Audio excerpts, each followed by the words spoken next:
ओम नमः शिवाय गुरवे सच्चिदानंदमूर्तये निष्प्रपंचाय शांताय निरालंबाय तेजसे। हरिओम प्रभु जी। आज के इस अध्यात्म परिषद में आप सबका स्वागत है।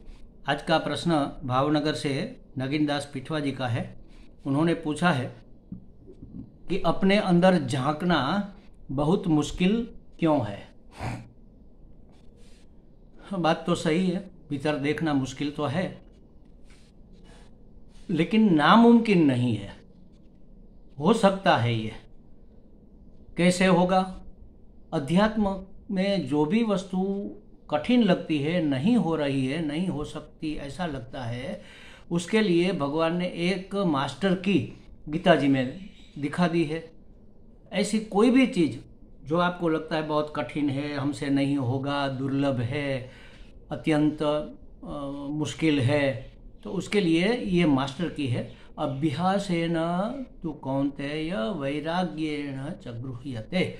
अर्जुन को कहा कि अर्जुन ने पूछा कि हे भगवान, ये मन भी बड़ा चंचल है, अपने वश में नहीं रहता। वहाँ भगवान ने जो उपाय बताया वो सब जगह लागू होता है। अभ्यास से और वैराग्य से किसी भी कठिन सिद्धि को प्राप्त किया जा सकता है। सतत अभ्यास करना पड़ेगा, और जो हमारे लक्ष्य के काम की चीज नहीं है उसकी उपेक्षा, उसको छोड़ना पड़ेगा, उसका त्याग करना पड़ेगा, उससे वैराग्य करना पड़ेगा। वैराग्य माने न तो उसमें राग है, न तो उसके प्रति कोई द्वेष है। छोड़ो उसको, वो कोई हमारे काम की चीज़ नहीं है। अच्छी होगी होगी, इसमें कोई दिक्कत वाली बात नहीं है, लेकिन हमारे काम की चीज़ नहीं है। इसको कहेंगे वैराग्य। और अभ्यास माने सतत प्रयत्न करना, प्रैक्टिस करते रहना। तो इस तरह से हम कोई भी कठिन कार्य को कर सकते हैं। बहुत मुश्किल क्यों है आपने पूछा। अब क्यों का जवाब देते हैं। इसलिए मुश्किल है क्योंकि भगवान ने झांकने के लिए, आपने कहा ना भीतर झांकना, झांकना माने देखना या जो भी, तो हमारी ज्ञानेंद्रिया भगवान ने जो बनाई है वह बहिर्मुख बनाई है। कठोपनिषद में कहा कि भगवान ने हमारी ज्ञानेंद्रियों को बनाकर हमें मार डाला, हमारी हत्या कर दी, समझ लो। क्यों? जो देखने योग्य है उसको तो ये इंद्रिया देख नहीं सकती। ये आंखें देखने योग्य जो परमात्मा है, सुंदरतम, प्रियतम, आनंद, अति आनंदप्रद, उसको तो ये आंखें देख नहीं सकती, ये कान सुन नहीं सकते, ये नाक से उसकी हम सौरभ ले नहीं सकते, हम इसको स्पर्श कर नहीं सकते, हम उसका रस आस्वादन, उसका रस चख नहीं सकते। ऐसा हमें लगता है। वास्तव में जो भी हम देख रहे हैं, जो भी हम सुन रहे हैं, जो भी हम स्पर्श कर रहे हैं, वही तो है महाराज। दूसरा कौन है? दूसरा तो कोई है ही नहीं। हर जगह वही का वही है।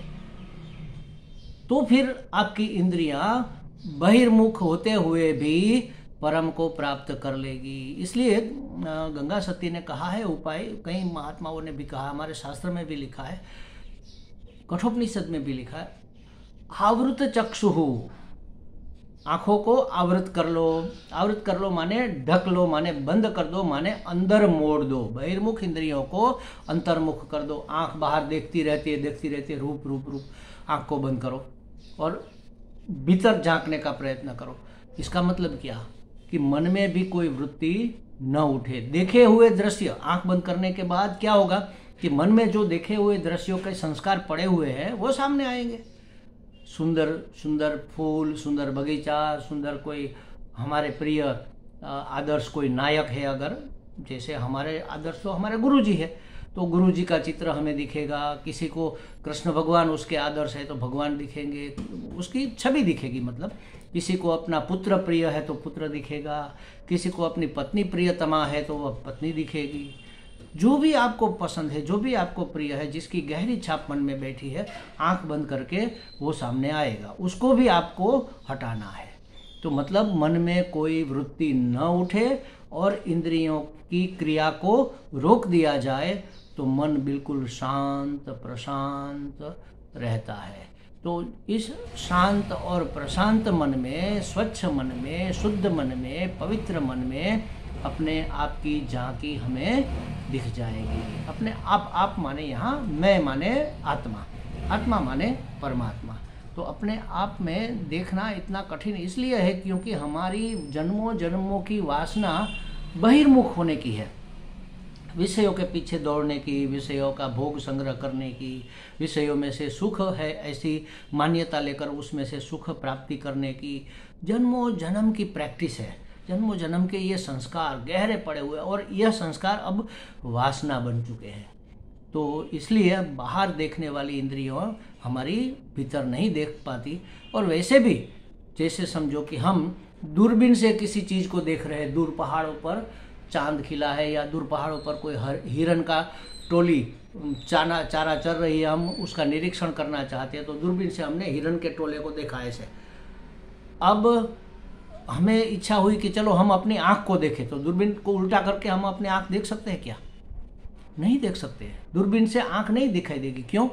क्योंकि जो देखने वाला है वह दिखता नहीं है। इन सभी इंद्रियों को जो सत्ता और स्फूर्ति देता है वह चैतन्य, वह आत्मा, वह दृष्टा है, वह साक्षी है।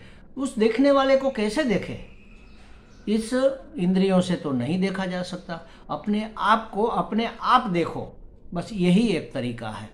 जैसे समझो कि एक बैटरी हमने टॉर्च ली है, टॉर्च से हम सभी चीज़ों को देखते हैं। टॉर्च जलाकर, रात है अंधेरा है, टॉर्च से हम सभी चीज़ों को। अब हमें इच्छा हुई कि अच्छा ये प्रकाश कहाँ से आ रहा है, तो सोचा ये तो सेल में से आ रहा है, चलो सेल को देखते हैं। सेल निकालकर उसके सामने टॉर्च धर दी तो दिखेंगे सेल? अरे प्रकाश ही बंद हो जाएगा, क्योंकि प्रकाश इस बल्ब में या सेल में, समझो कि ये बिजली है, बिजली का प्रकाश हम स्विच ऑन करते हैं और प्रकाश हो जाता है। कहाँ से आया? तो हमारे जो मीटर लगा हुआ है वहाँ से आया। मीटर में कहाँ से आया? सबस्टेशन से आया। सबस्टेशन में कहाँ से आया? बिजली घर से आया। बिजली घर में कहाँ से आया?